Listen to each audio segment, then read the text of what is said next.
Eu sou a Carmen. Prazer. Esse é o Luciano, meu fotógrafo. Prazer. Podemos sentar? Por favor, fique à vontade. Como eu havia lhe falado, estamos fazendo uma reportagem sobre os grandes escritores. Mas eles ainda existem? O senhor é um exemplo. Nem senhor, que deve estar no bem bom do céu, nem exemplo. Eu sou simplesmente um ator que representa um escritor apaixonado pelas histórias do povo brasileiro. Ação! Quando pelo palco encontro um grande artista, escritor, ator, músico, poeta, pintor, quero reescrever, reviver sua vida, sua época, sua obra, trazer para a contemporaneidade suas observações artísticas, refazendo assim os sonhos perdidos.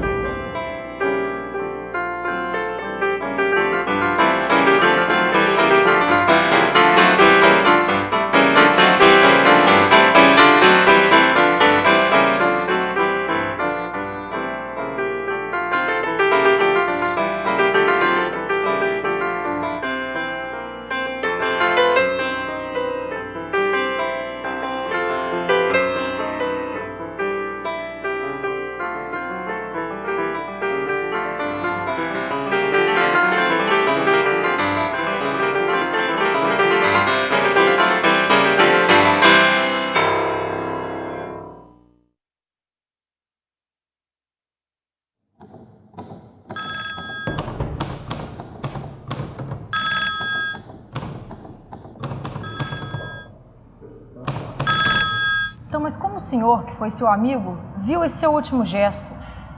Não posso afirmar que ele teve um gesto. Eu não sei, não tenho informações. Ele era uma pessoa muito amiga e de muitos amigos. Tanto na medicina quanto na literatura, era uma pessoa extremamente querida.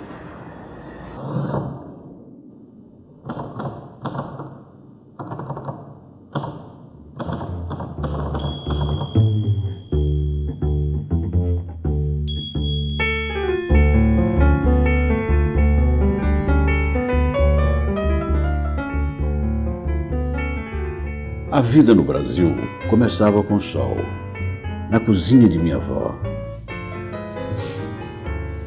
Ela era uma sacerdotisa doméstica.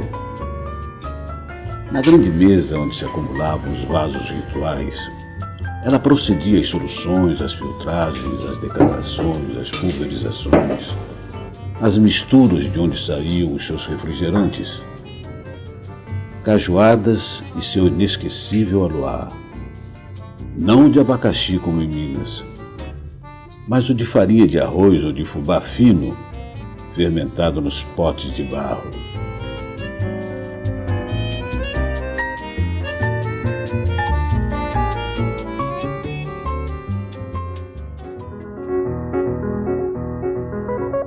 Pensamento, palavra e obra. Sempre me disseram que trabalho ordenado, obrigações em horas certas, deveres cronometrados e labutas pontuais prendem o corpo mais fortemente que cadeados e trancas. Anulam a divagação preguiçosa. Previne a descida dos 3 degraus sucessivos da abominação. Pensamento, palavra e obra.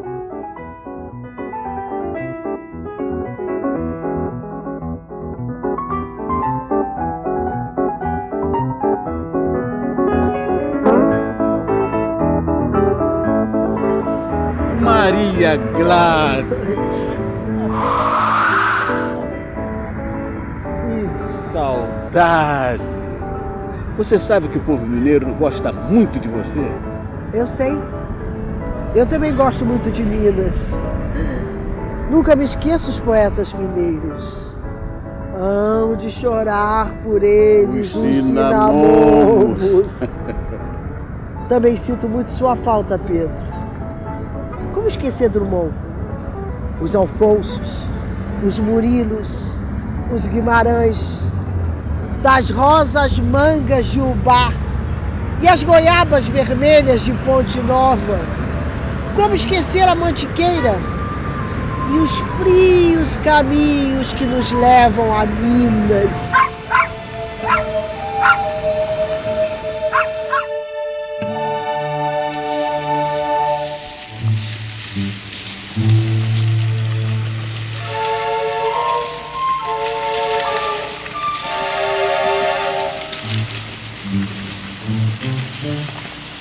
Desce logo o cavalo! Desce logo o cavalo!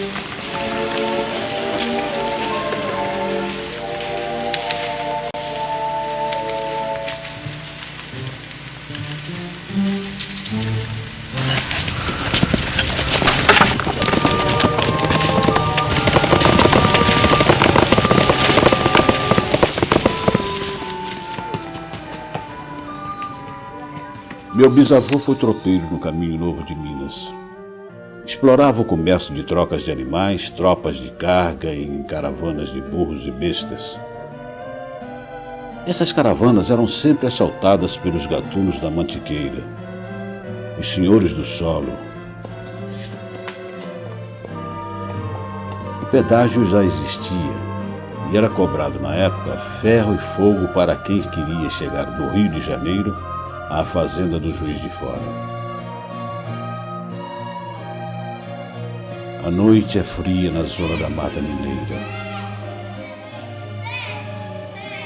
O velho comendador Halfeld estava sentado na varanda da sede de sua fazenda quando a caravana que vinha do Caminho Novo chegou, saqueada, mas ainda inteira. Com ela chegou Inhazinha, uma moça fina, bonita, montada no seu belo cavalo, fina como uma víbora, bela com seu chicote agarrado às rédeas.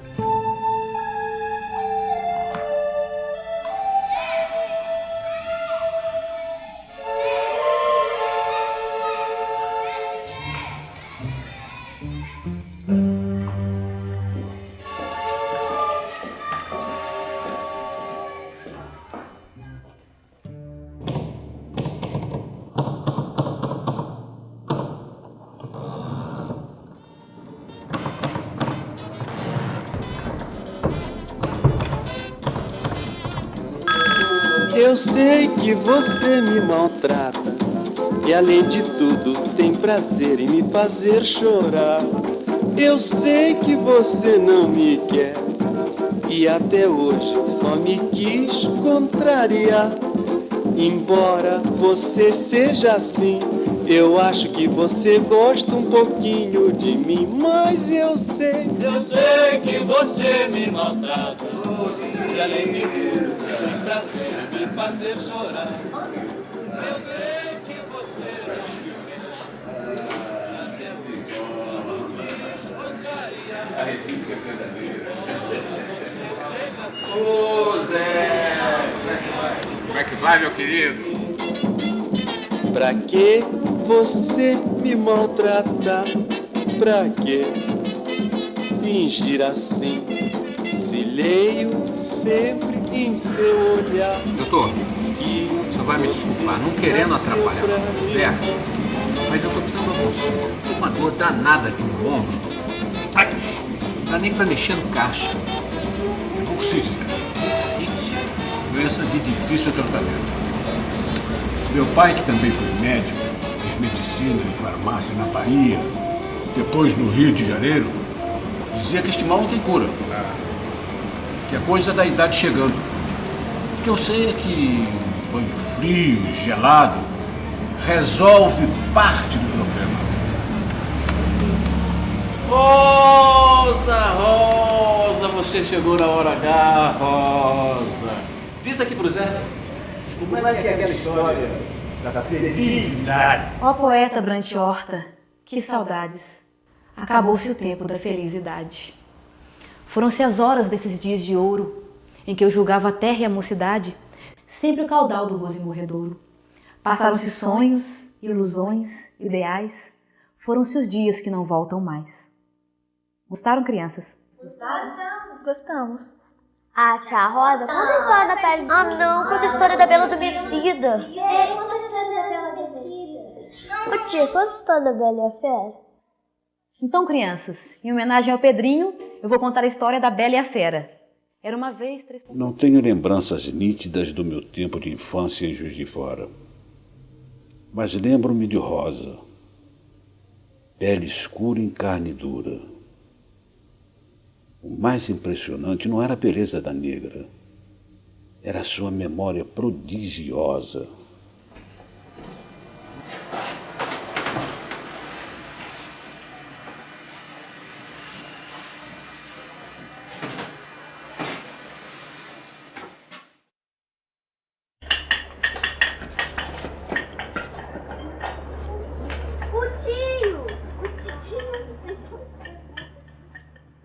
Pedro!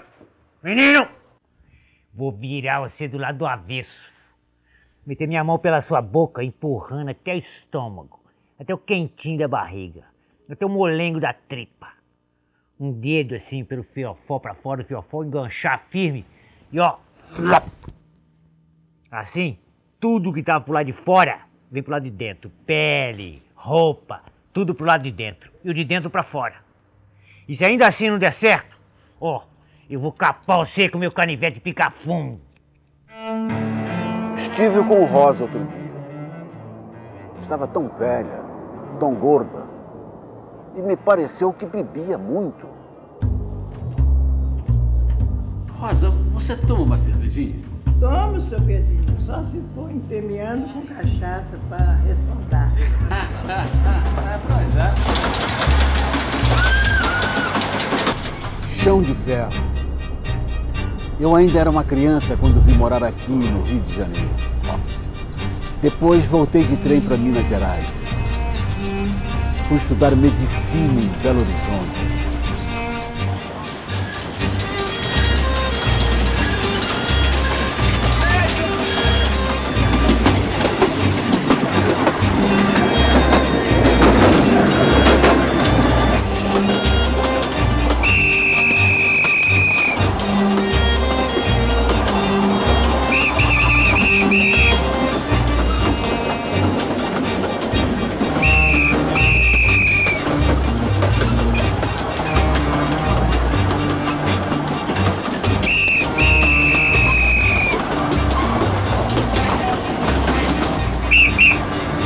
Passagem.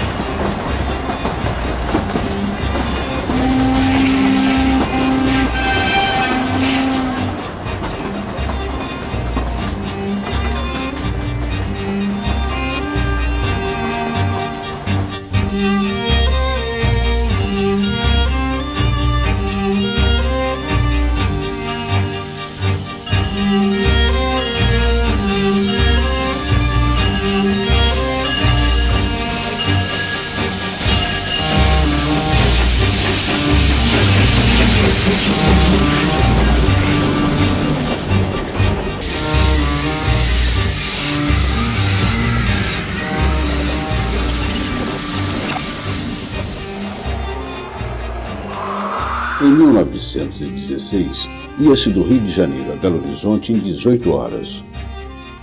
Podia se perguntar ao chefe do trem assim que ele chegasse na primeira estação.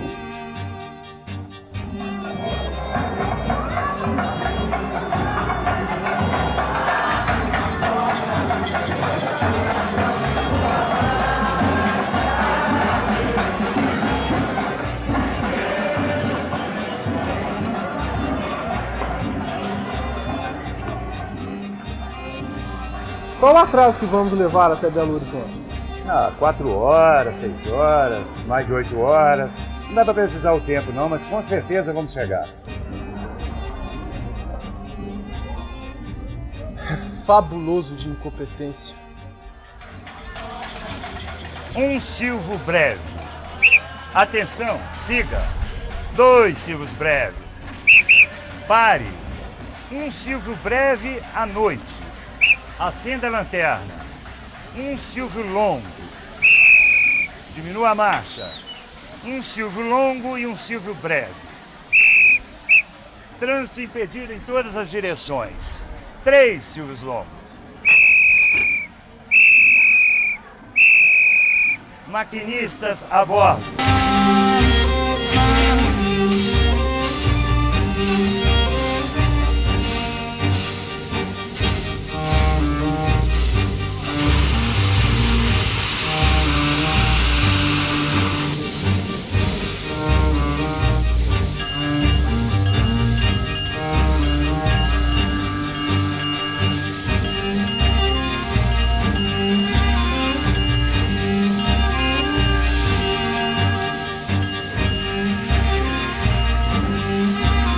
Osvaldo, as locomotivas estão cheias. Ides partir, homem!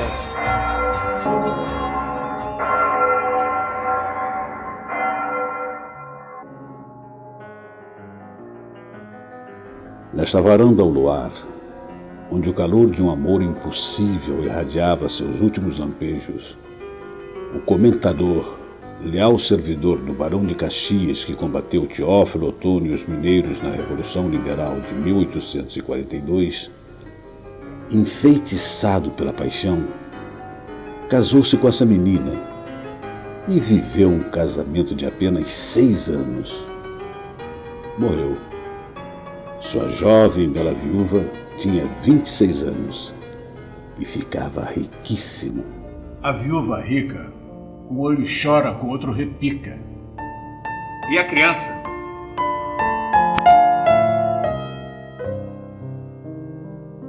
E a criança? Eu, quando apanhava, quando recebia aquelas surras silenciosas e ratas que eram um mistério para mim, também não chorava. Olha, Zé, essas surras são um mistério até hoje. Permanecem ainda ocultas, sem explicação. Sem explicação por quê? Eu achava que ia morrer. Hoje eu acredito que era o espírito do velho Ralph se desforrando em mim. Sou mesmo impressionado pela morte. Talvez tenha estudado medicina para combater essa ideia.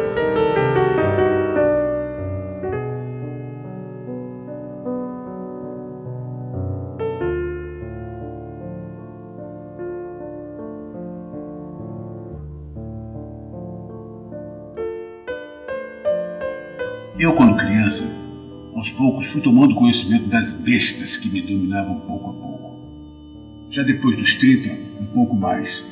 Maré montante invasão dos 40. Dos 50, dando arroxo no peito. A partir dos 60, os monstros me cercam. Um dos monstros é rude, lívido, cadavérico. O outro, verde e negro, máquina e ferro. Mas que monstros são esses? A insônia e o pesadelo. A importância desse mineiro para as letras brasileiras pode ser assim resumida. Ele trouxe à memória, como um gênero literário, uma capacidade de renovação tão viva que deu a esse mesmo gênero não só uma direção pessoal, mas uma direção nova.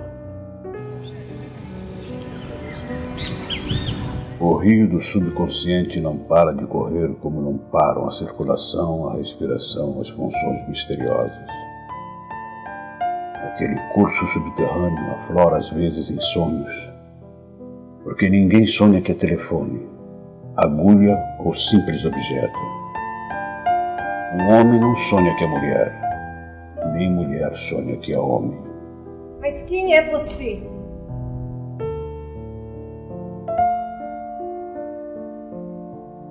Eu sou um pobre homem do caminho novo das minas dos Matos Gerais. Se não exatamente da picada de Garcia Rodrigues, ao menos da variante aberta pelo velho Halfeld. A rua Halfeld desce do Morro do Imperador e ganha a cidade dividindo-a ao meio. À direita, a cidade é séria, tradicional, formada pelos prédios da Santa Casa, da Câmara dos Vereadores, do Stella Matutina, da Matriz, da Academia de Comércio, da Cadeia. Nasci nesta cidade, lembro-a de sempre. Mais particularmente em quadros que ficaram fixados na memória. Indeléveis fotografias, instantâneos passados. Do lado esquerdo está a cidade mais livre, alegre e revolucionária. Neste lado estão o Parque Halfeld, o Largo do Riachuelo, a Avenida dos Andradas, local escuro que favorece a pouca vergonha.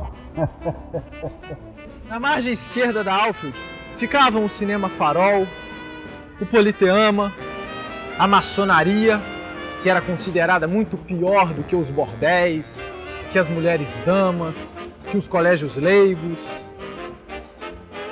As senhoras da sociedade nem mesmo passavam em frente à loja maçônica. Este lado revolucionário, irreverente, contraditório e oposicionista sempre dizia não ao outro lado.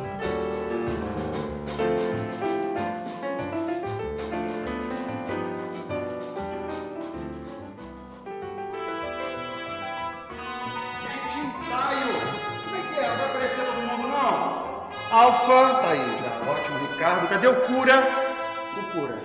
Ótimo, vamos começar esse ensaio. Gente, os soldados do rei, acampados ao lado esquerdo da fogueira, são atacados por um grupo de jovens bárbaros, de surpresa. Jovens, meninas, é o seguinte, vocês estão no campo de batalha. Então o que a gente vai fazer? É como se vocês estivessem marchando, ok? Ritmo de marcha, com vontade, com firmeza. Vamos tentar. Vamos lá, isso. Ótimo, isso, muita firmeza nisso. Ótimo. Marcha. Isso, muito bem. Isso, continua. O ritmo, ótimo, marchando.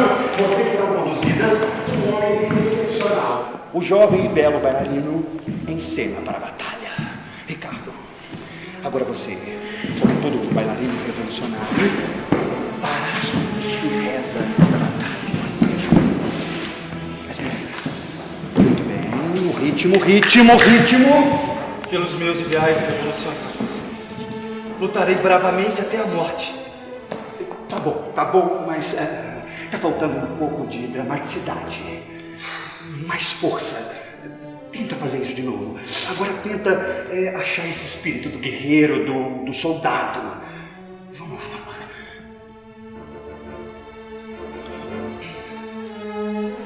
Pelos meus ideais revolucionários, lutarei bravamente até a morte. Vocês estão sentindo acuadas, cercadas, porque estão vendo o jovem líder de vocês ser preso. Vamos tentar? Ok. Olha aqui. Ok, ótimo. Acuadas. Ótimo. E você está sendo preso. Sai da cena. Preso. Ótimo. Depois, o jovem revolucionário é rapidamente julgado no campo de batalha, sendo condenado à morte e levado à presença do cura. O cura e a Alfa. Onde estão o cura e a Alfa? A poesia foi, na minha adolescência, a minha maior emoção. Aos 14 anos conheci Alfa e me apaixonei. Alfa tinha fisionomia agradável e expressiva. Era inteligente, dotada de magnífica voz e de grande talento cênico. Essa história vocês não conhecem. É coisa espanhola e bárbara. Durante a guerra, o implacável carlista, o cura Santa Cruz, que em nome do seu reino, em nome de Jesus, da Navarra febril leva do sul ao norte. o ódio, a perseguição, o incêndio, o estrago, a morte. Entre em cena o jovem revolucionário lutando desesperadamente contra os seus inimigos.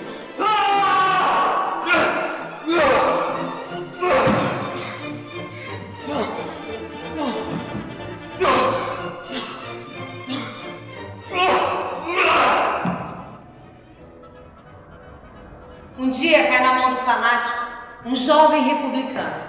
Agora a cena do jovem sendo preso e julgado.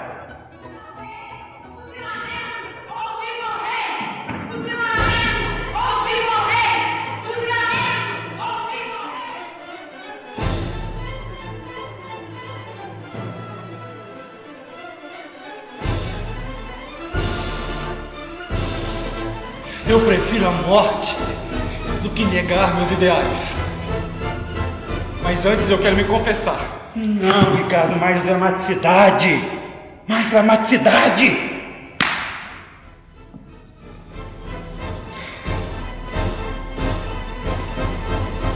Eu prefiro a morte do que negar meus ideais. Mas antes eu quero me confessar. O cura senta-se para ouvi-lo. E em meio à febril convulsão da batalha, enquanto rompe e rasga os ares da metralha, viu seu cura, depois depois de abençoar ligeiro a fronte juvenil do heróico prisioneiro, Perdoa dos seus pecados.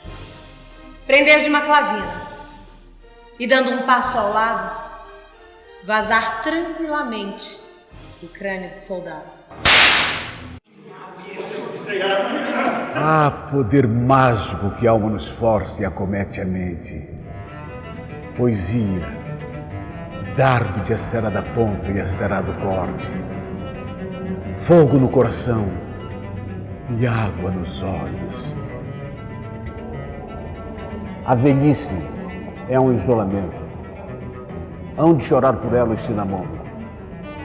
Os jovens devem saber que para vencer só deve existir, porque a vida é um desfalque permanente, é invariavelmente má, com tendência a ficar pior.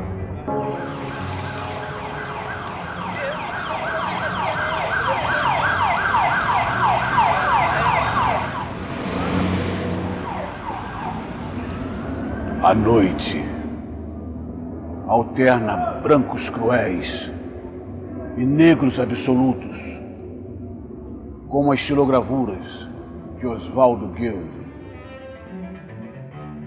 Não há felicidade possível para a inquietação do ser humano. A medicina progrediu para que o homem ficasse mais velho. Isso adianta alguma coisa? A angústia humana é a mesma, sempre.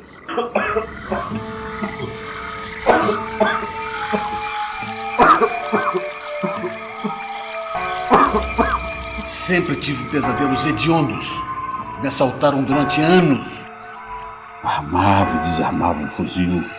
Limpava e lustrava a baioneta, o sabre, pondo sua lâmina mais reluzente que espelho. Nestes pesadelos, o sabre reluzente, afiado, tinha papel relevante. E era o meio de que eu me servia para cometer o assassinato bestial e repugnante.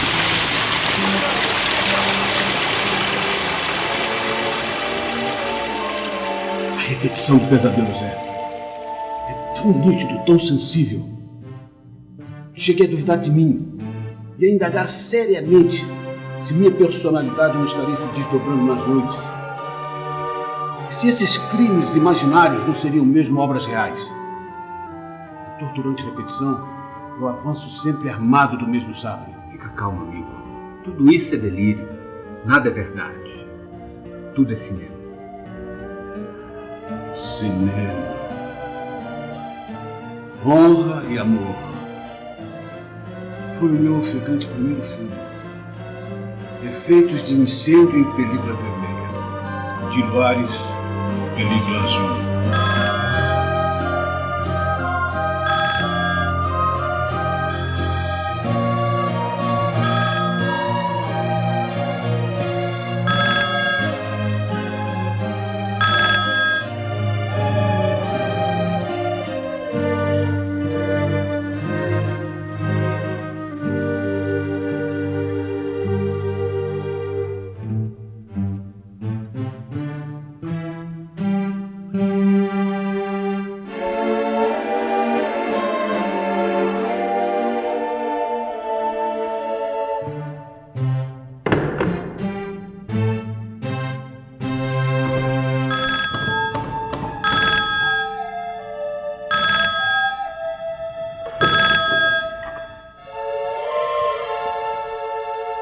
Jamais encontrei deuses pela vida fora. Só homens que são como os descrevo, nunca perfeitos.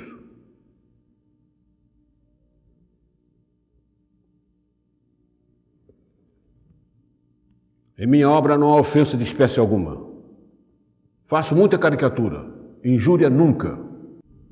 Tenho horror à política. Televisão é um cinema para solitários. O quê? Modéstia à parte, eu sei observar. Não há reminiscência que não seja falsa. Não tenho medo de você.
O céu sem nuvem é lindo e desolado como um deserto.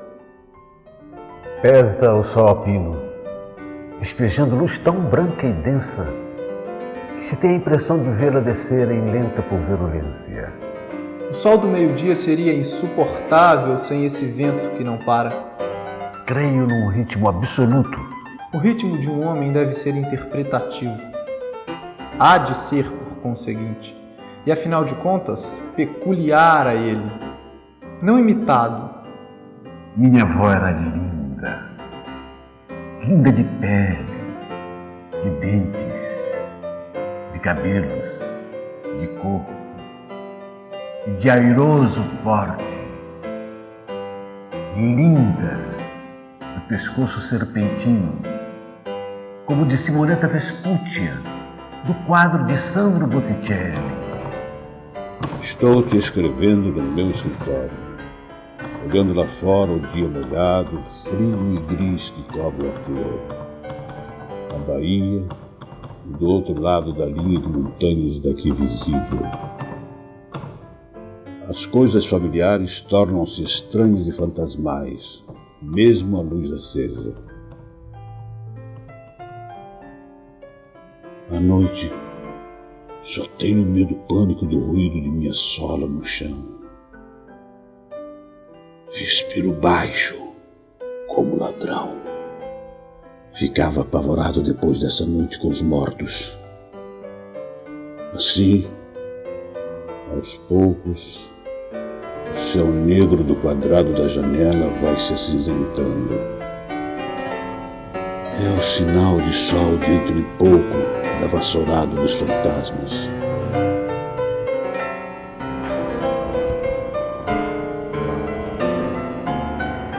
Meus livros. Que luta. Que sacrifício. Que de viagens. Providências para consegui-los.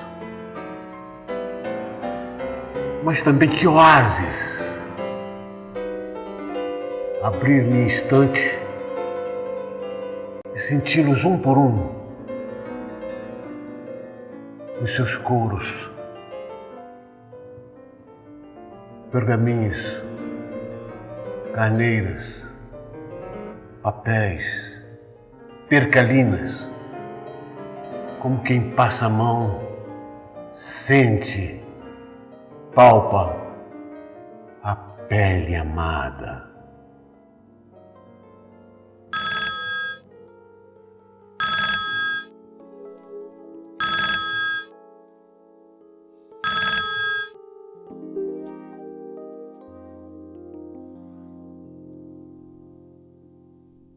Essa sempre procrastinada viagem. Se não a faço com o corpo, realizo-a em imaginação. Atrás da circunspecção de cada mineiro se esconde um insensato. Bastava um olhar. Eu conhecia este pedaço de Belo Horizonte. Nele padeci, esperei, amei. Tive dores de corno augustas, discuti e neguei. Conhecia todo mundo, cada pedra das calçadas, cada tijolo das sarjetas, seus bueiros, os postes, as árvores. Distinguia seus odores e suas cores de todas as horas, seu sol, sua chuva, seus calores e seu frio. Aqui vivi dos meus 17 aos meus 24 anos. 7 anos que valeram pelos que tinha vivido antes e que viveria depois.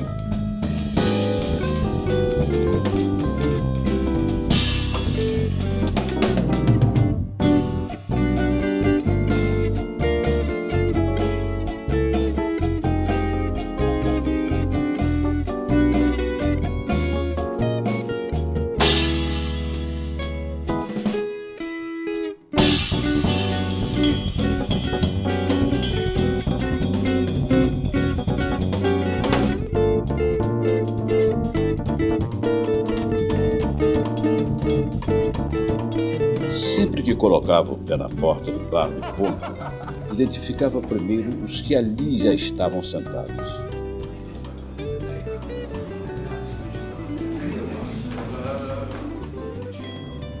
Em uma mesa todos discutiam com entusiasmo. Fonseca, o Aldo, o Evaristo, os Hortas, o Batista e outros que eu não conhecia.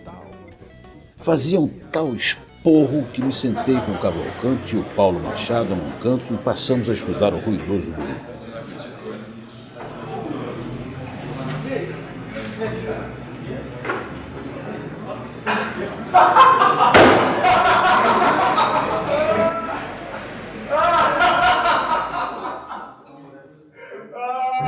Pedro, está vendo aquele que gargalha alto?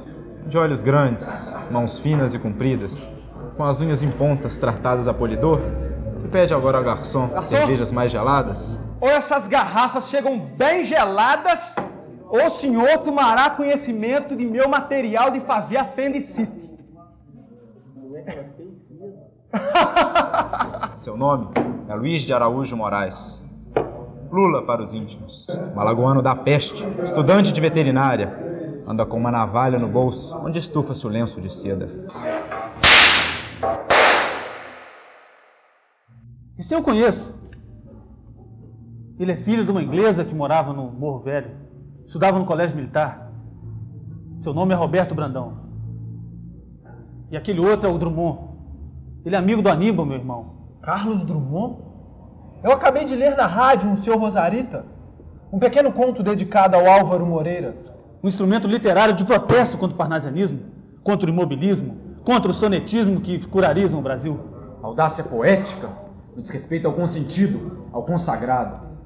Como apresenta a sua obra ensada de paradoxos, onde se consome champanha, absinto e cocaína, onde se cuida de cabaré, da beleza nascendo da luxúria, do estupro de uma menininha branca, um adolescente negro. Provocação.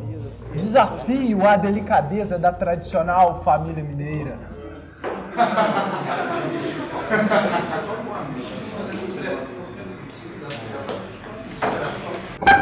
Que diabo você quer de mim, seu pelão de uma figa? Fique calmo, sou irmão de Luiz Leopoldo. Seu maluco, o cara me disse antes. Venha, sente-se à mesa e beba comigo desse anis escarchado. Fevereiro de 1922, Semana de Arte Moderna, e eu estava apaixonado por Leopoldina. 3 anos indo à sua casa, vendo nos cinemas, nas ruas, nos bairros, no dia e na noite de Belo Horizonte, batendo a porta que não se abria. Oh, musa compacta e delicada! O que eu sentia por ela, ela o sentia por outro. Queria matá-la e depois me matar. Sentia necessidade de saber de sua vida toda. Queria seu sono e sua vigília.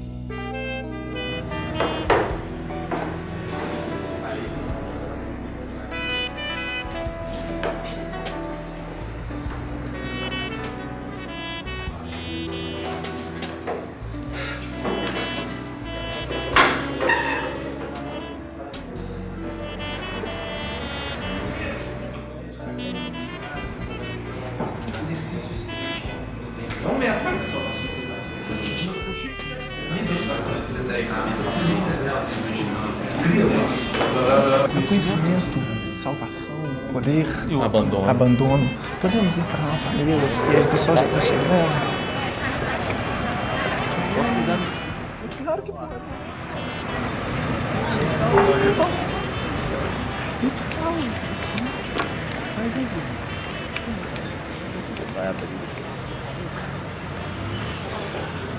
A poesia, meus caros, é conhecimento, salvação, poder, abandono.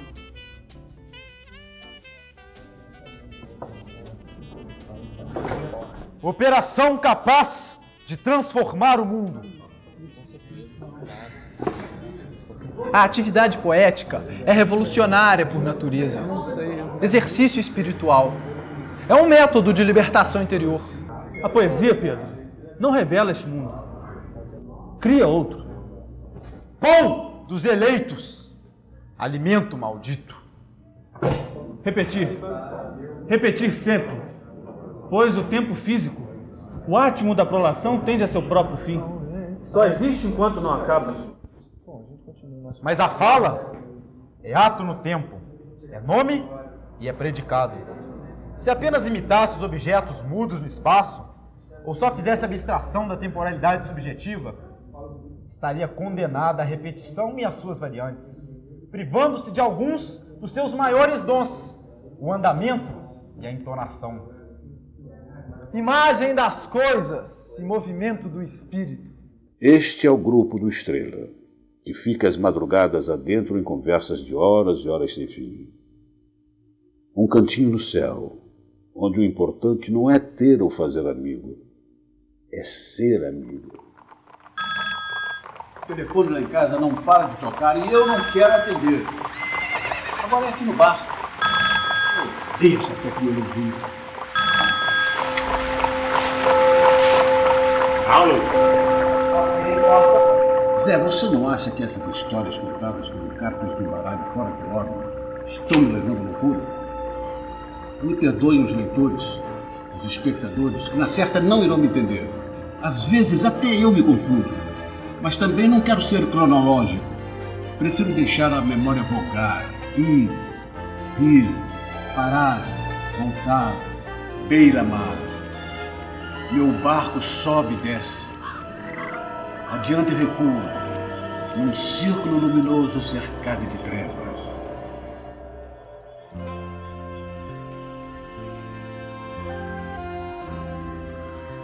Perdoe-me, Zé, o passar das horas. Pedro, eu tenho a noite toda. Você pode continuar com o capricho das suas narrativas, porque casos puxam casos e todos constroem história. Veja, eu nem sinto mais a dor no ombro. Zé, para contar um baralho de cartas, a única coisa a fazer seria arrumá-lo diante do interlocutor. Naipe por naipe. E destes, colocar a seriação que vai do 2 ao ás ao coringa. Mas para explicar um jogo, um simples jogo, é necessário mostrar a barafunda das cartas e depois como elas vão saindo ao acaso e organizando-se em pares, trincas e sequências. Assim são os fatos da memória. Para apresentá-los, cumpre dar sua raiz no passado, embaralhá-los em sua projeção no futuro.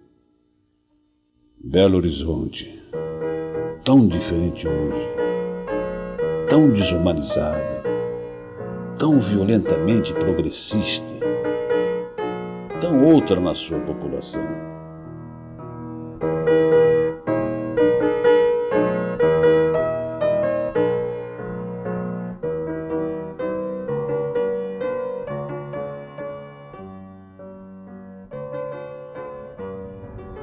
Boa tarde. Nós viemos para o encontro dos poetas de São Paulo. Eles estão lá em cima. Obrigado.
De repente, vimos entrar com passos apressados e ágil a figura escanhoada, arrumada, escarolada de um imperador romano de olhos verdes.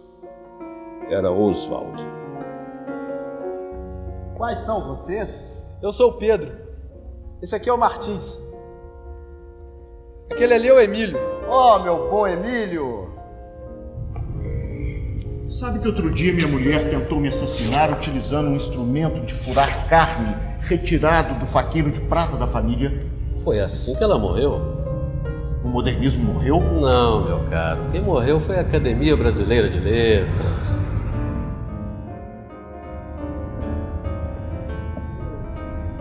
Mas que conversa, hein? Antropofágica e definitiva. O Brasil é um país sedutor. Não consigo acreditar. Essa noite parece não ter fim. Quem é você? Ninguém. É bom não saber. Eu não sou ninguém. Ninguém me observa, ninguém me censura. Eu posso agradar a todo mundo. Eu, ao contrário, sou alguém. Ameaça quem se sente visado, me assalta quem se vê observado, me morde quem é atingido, me devora quem se sente descoberto. Pedro, meu pai é mineiro de Baipendi. Então somos primos? Oswald era exuberante de gestos, largo de ideias, amante dos grandes vinhos, das comidas planturosas, das boas mulheres, da poesia e da vida fortemente vivida. Àquela época, já raptara, fugira e estava no 3º casamento. Era admirável aquele ar imutável que ele sempre conservaria da extrema mocidade à maturidade sólida. Oswald cintilava conversando. Nós o ouvíamos tomados da maior admiração. Admiração por ele, por nós mesmos, de estarmos nos entretendo ali com a maior expressão do modernismo. Meus amigos, iniciei-me no jornalismo em 1912. Fui para a Europa, casei-me com uma francesa e rasguei o meu primeiro livro. Fazem 7 anos que conheço Mário de Andrade, Di Cavalcanti, Anita, Brecheré, Tarsila querida, Vila Lobos, Blaise Cendrars. E agora, mineiros, quero descobrir o Brasil. Quando eu vi Isadora, eu vi a Grécia. Mas não aquela Grécia livresca, arcaica, de Bilac. A Grécia de Isadora era uma criança seminua, que colhia pedrinhas nos atalhos, conchinhas na praia, e com elas dançava.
Cada um conforme suas próprias forças, a cada um segundo suas necessidades. Vou fazer um papel. Sou aquele que chora. Sou para mim mesmo o meu próprio teatro. E ao me ver chorar, choro mais ainda. O amor é mudo, só poesia o faz falar.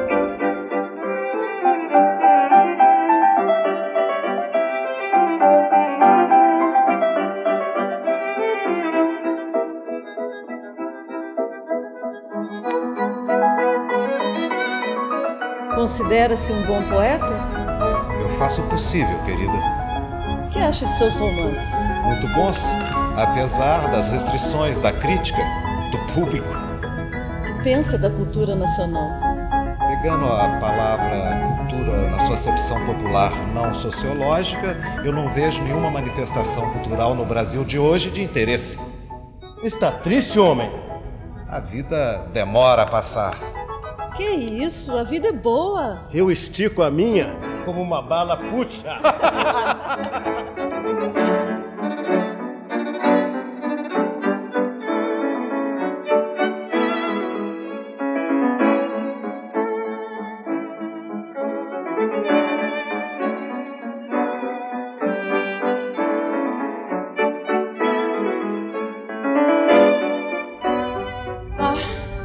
Esta vida anda durando muito.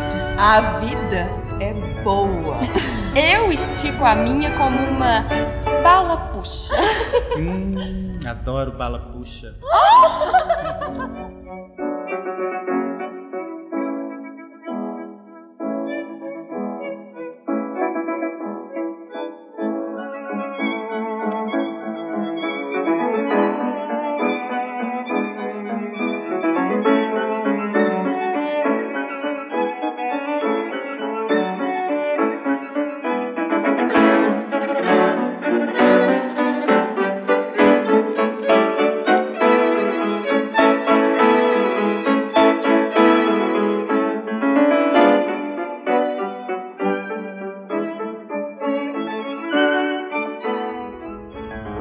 Quando o homem nasce, ele é flexível e fraco, mas pleno em vida. Quando ele se torna forte e poderoso, ele morre. Que paradoxo besta. Sua imagem me confunde, mas sua lembrança me atrai.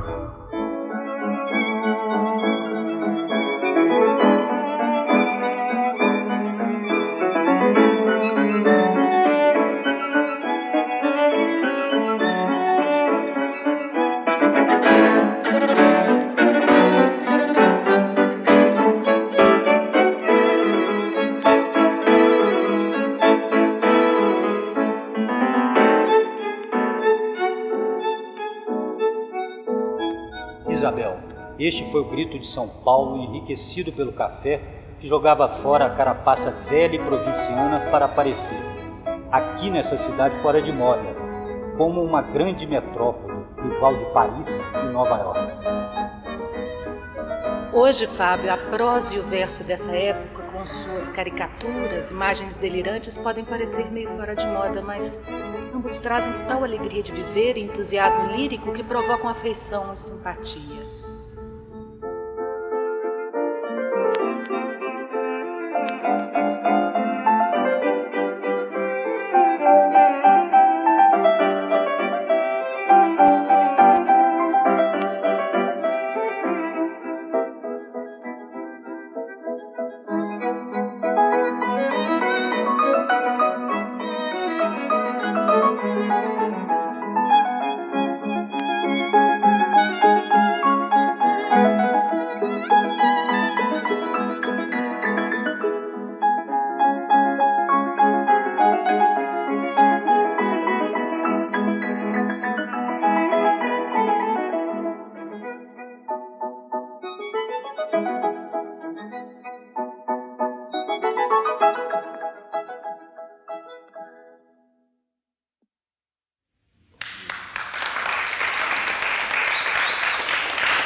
Minas, mais que nunca, terra de poetas, terra de romancistas e narradores, terra de sensibilidade interior, terra de inteligência. Tendes tudo, tendes a força de vossa história, tendes a mulher de Minas, bela e sentimental, como em vossas montanhas introvertidas de ferro, tendes em vosso recolhimento os segredos das forjas do amanhã. Deixai para sempre vossos complexos de isolamento mediterrâneo. O mundo vos espera, O papel do intelectual e do artista é tão importante hoje como a do guerreiro de primeira linha. Tomai lugar em vossos tanques, em vossos aviões intelectuais de Minas. Trocai a serenata pela metralhadora. Oswald só começava a mudar quando, 30 anos depois, a doença inicia nele o seu trabalho de escultora terrível. Zé, quando a indesejada das gentes entra numa casa, gosta de arranjar. Parece que se foi. Nada, está na esquina. Vai voltar, voltou. Está aqui outra vez. Oswald morreria em 1954, aos 64 anos, de uma das mais belas vidas das letras nacionais. Morreu novo? Zé, fazer 80 anos como eu é uma aventura perigosa. É muito tempo em cima de mim. Dá certo medo. Posso explodir. Você já imaginou o que eu carrego dentro de mim? E o Mário de Andrade? Era seu amigo? Sempre tem a visão profética das pessoas. Identifico logo os canalhas e os que vão ser amigos. Quando me engano, é porque quis me enganar. Pois quando vi Mário de Andrade no Grande Hotel, senti de estalo a imensa simpatia, a amizade em estado nascente e a enorme influência de sua personalidade. Foi amigo para sempre. Ah, os modernistas. Aquela fúria de metralhadoras sacudindo e ponteando os céus e os ares de Minas Gerais. Minas. Aquela quieta e densa atmosfera. Ah, doutor, há muitos velhos que se matam à toa, sabe, assim, cheio, assim. Como quem quer dormir? A gente pode estar conversando com o velho aqui agora e 2 horas depois ele está morto. Meteu um tiro na cabeça porque ele achou um revólver lá na gaveta. Não segurou a peteca, ele se chateou, se encheu, entendeu? Tá entendendo, doutor? Ele não é uma estrela, é um cometa. Passa, vai embora, some e volta mais tarde. Somos pela Renovação Intelectual do Brasil. A revista marca data histórica em nossa literatura. Mário me escreveu o seguinte: façam uma revista como a revista. Misturem bem o modernismo bonito de vocês com o passadismo dos outros. Misturem o mais possível. Queremos, obscuramente, a nacionalização de nosso espírito, do sentimento brasileiro que começa a se reduzir a uma unidade perfeita. Essa nacionalização deve tomar completamente conta de nossa consciência, fundamentada nas raízes históricas da literatura mineira pelo espírito brasileiro de Bernardo Guimarães.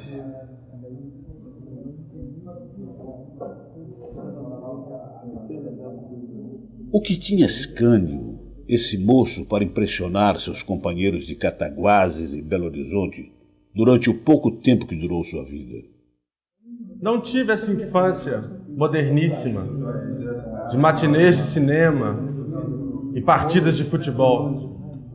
Eu fui a criança remelenta que as mamães acariciam e diverte as visitas com seus modos de homem sensato.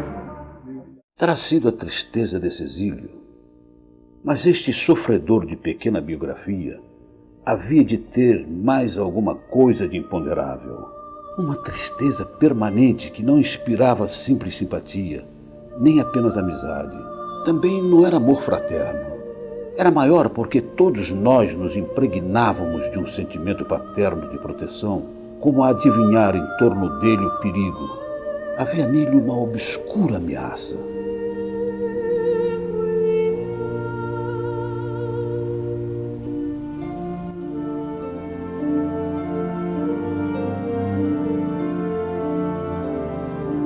Logo, quando todos os corredores ficarem vazios e todo o sanatório adormecer,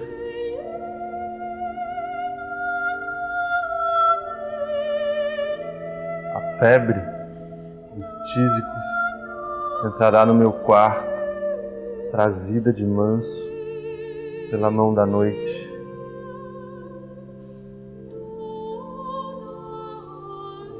E então minha testa começará a arder e todo o meu corpo sofrerá.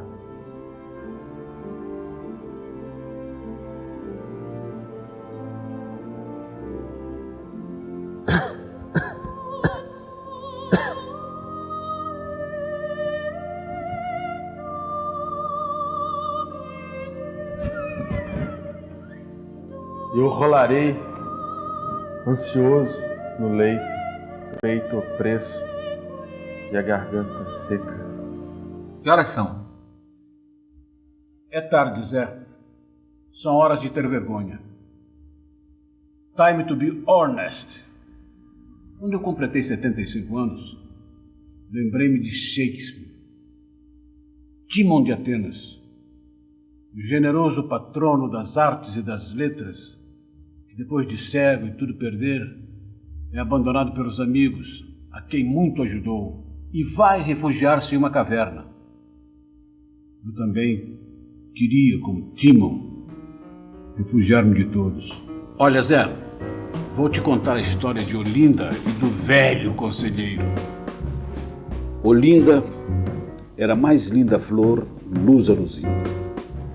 Branca da pele de uma palidez lisa de pelica, sem nenhum fosco, antes polida como os velhos marfins. Negra dos cabelos tanto mais escuros e lustrosos quanto mais íntimos. O conselheiro, que nesta época era bem verde, é agora o velhote triste e nostálgico do conto profético de João Afonso, A Noite do Conselheiro. Sob a testa curta, a sobrancelha de nanquim. O resto da pele da face e do queixo era puro pêssego, pele de pêssego. Sempre aquele branco e negro, aquela pele, aqueles pelos. O conselheiro devorava tudo com os olhos.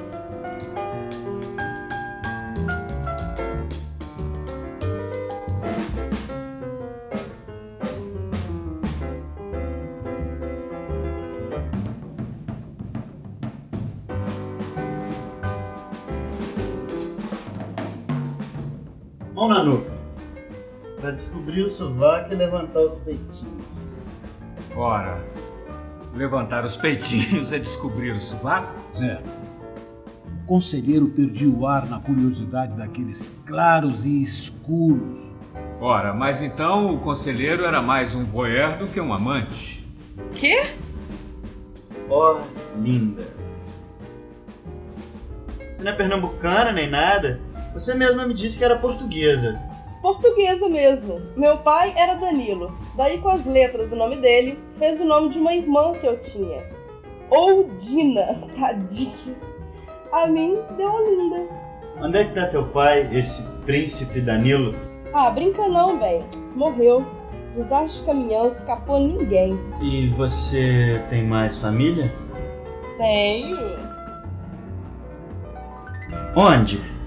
Ah, benzinho, chega de perguntar e deixa. Oi, tudo bom? Lembra de mim? A simples tomada de consciência de uma nova palavra falada já é lembrança, já é memória, já é o modo contínuo de fabricação do passado.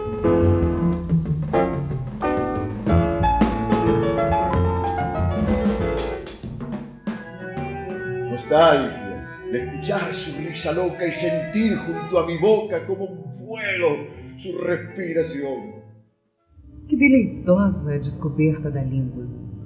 Foi ouvindo falar que o senhor começou a colecionar palavras? Palavras mágicas, de letras caleidoscópicas.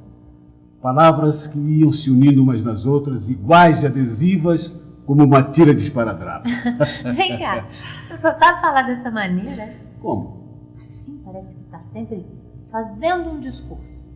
Qualquer discurso, por solto e livre que seja, faz-se mediante alternâncias. Vale-se delas semanticamente.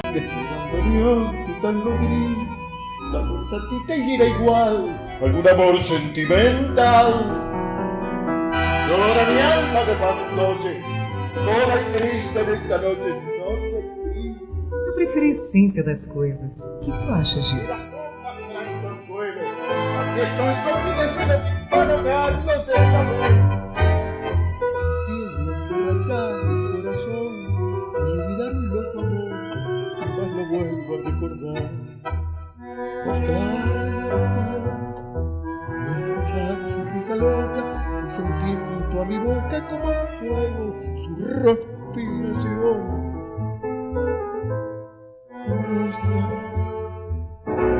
De sentirme abandonado y pensar que otro a su lado pronto le hablará de amor.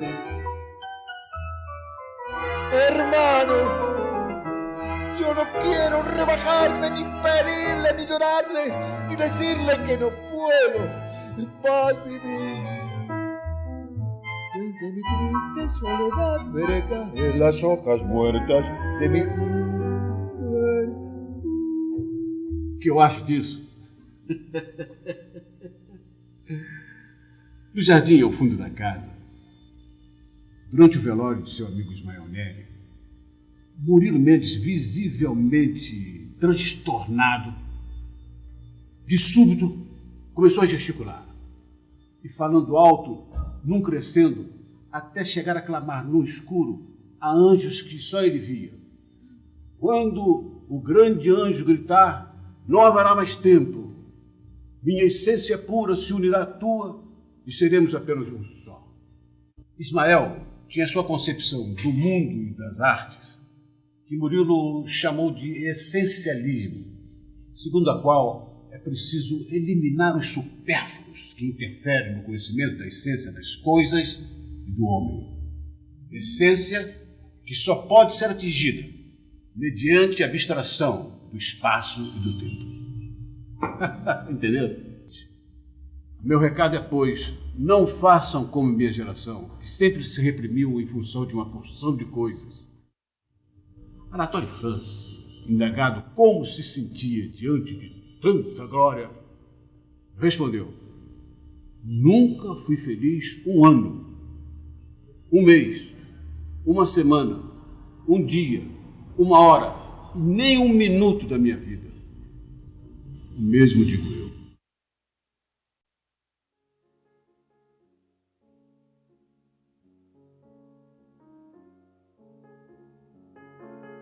Zé, como diria o Aníbal Machado, naquele hotel todos sabiam que não queriam, mas ninguém sabia o que queria. Mas a verdade, Aníbal, é que nós sabíamos o que queríamos. A década de 20 foi única em publicações. Claxon, 1922. Estética, 1924. A revista 1925, que revelou ao Brasil a existência de um grupo e a esse grupo a consciência de sua força e seu valor.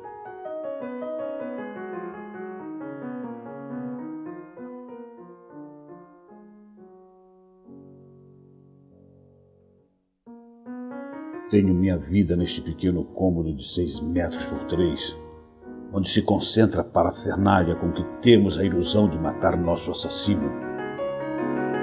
O tempo.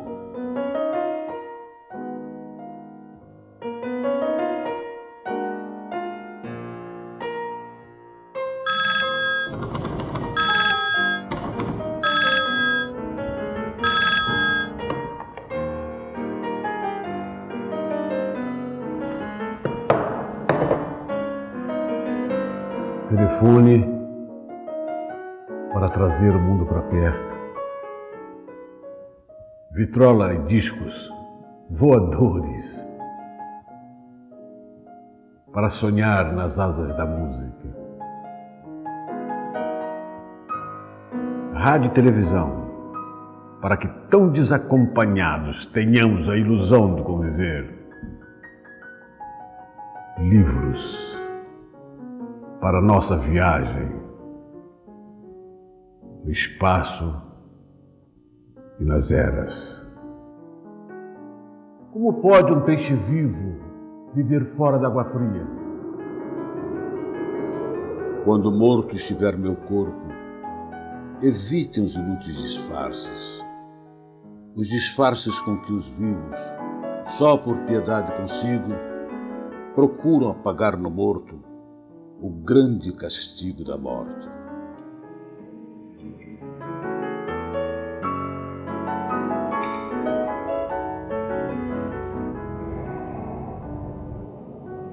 Quero sentar longe da poltrona fantasmagórica da sala, da saleta carcerária, onde minha vida cumpre sua pena.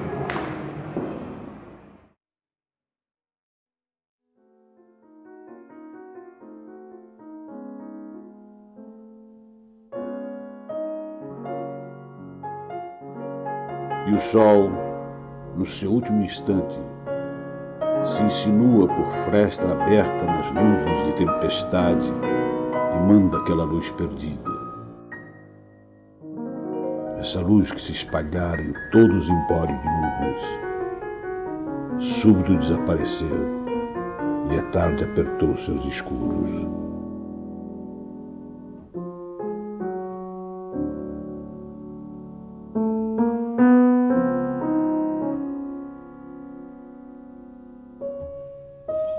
Você mandou me chamar? Minha filha, eu rezei muito para na minha vida pelo menos encontrar uma mulher bonita como você.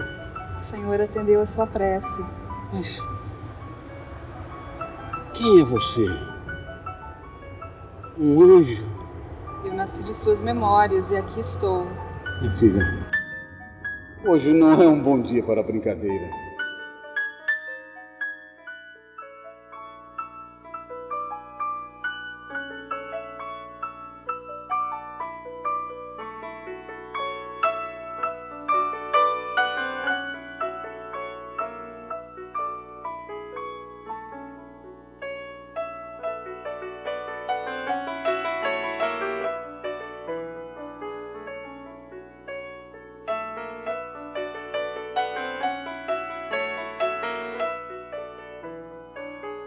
Que não a esqueçam os amigos. E ela lança nos seus espíritos a incerteza,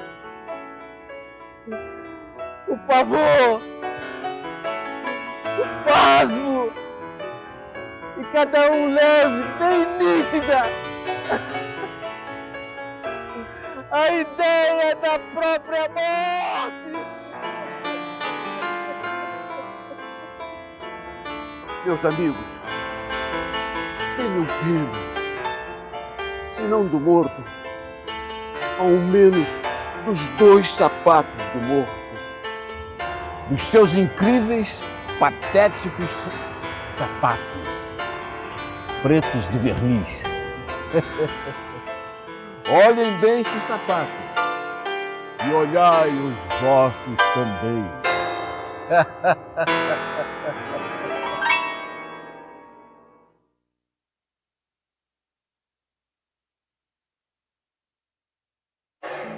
Já pensaram na profunda solidão que ele viveu quando andou aqueles 200 metros da sua casa até a árvore?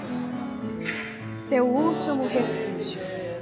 Ali ele viveu a solidão de um ser humano no momento extremo de sua vida. Fiquei chocada com a notícia da morte do maior memorialista brasileiro. E neste momento só me vem à memória as palavras de Otto Lara Rezende, dizendo que o nosso escritor, nosso médico escritor, foi mais importante para a literatura brasileira do que Marcel Proust para a cultura francesa. Ele sempre se declarou um pessimista, um desencantado com a humanidade, mas era um ser presidido pela paixão. No fundo, acho que ele amava tanto a vida que não se conformava com os limites dela. A minha alma chorou tanto que de pranto conheci nosso memorialista maior no final da década de 70, no Rio de Janeiro, na Biblioteca Municipal de Copacabana. Bonachão e sorridente, ele falava de sua obra no projeto Escritor Vai ao Livro. Esse homem, além de escritor, era um amigo, um companheiro. Poderei viver sem a tua companhia. Não há pranto, sem saudade, nem amor, sem alegria. É por isso que eu reclamo essa tua companhia. Poderei viver sem a tua companhia. Nunca mais vou no meu bote pescar peixe na Bahia. Não quero saber de pesca sem a tua companhia. Poderei viver sem a tua companhia. A princesa Manjalona fez uma feitiçaria por roubar-me o doce encanto dessa tua companhia. Poderei viver sem a tua companhia. Vivo alegre na tristeza, vivo triste na alegria, no desejo e na saudade dessa tua companhia. Poderei viver sem a tua companhia. Nas areias de Luanda, Dirceu chora noite e dia, desde que sentiu perdida tua meiga companhia. Eu vivia, agora vivo fudido sem a tua companhia. Agora vivo fudido sem a tua companhia. Muito bem! Meu grande maestro André Pires. Poxa, gente boa! Meu poeta, queridos. Pode cortar, acabou o filme. Gostou?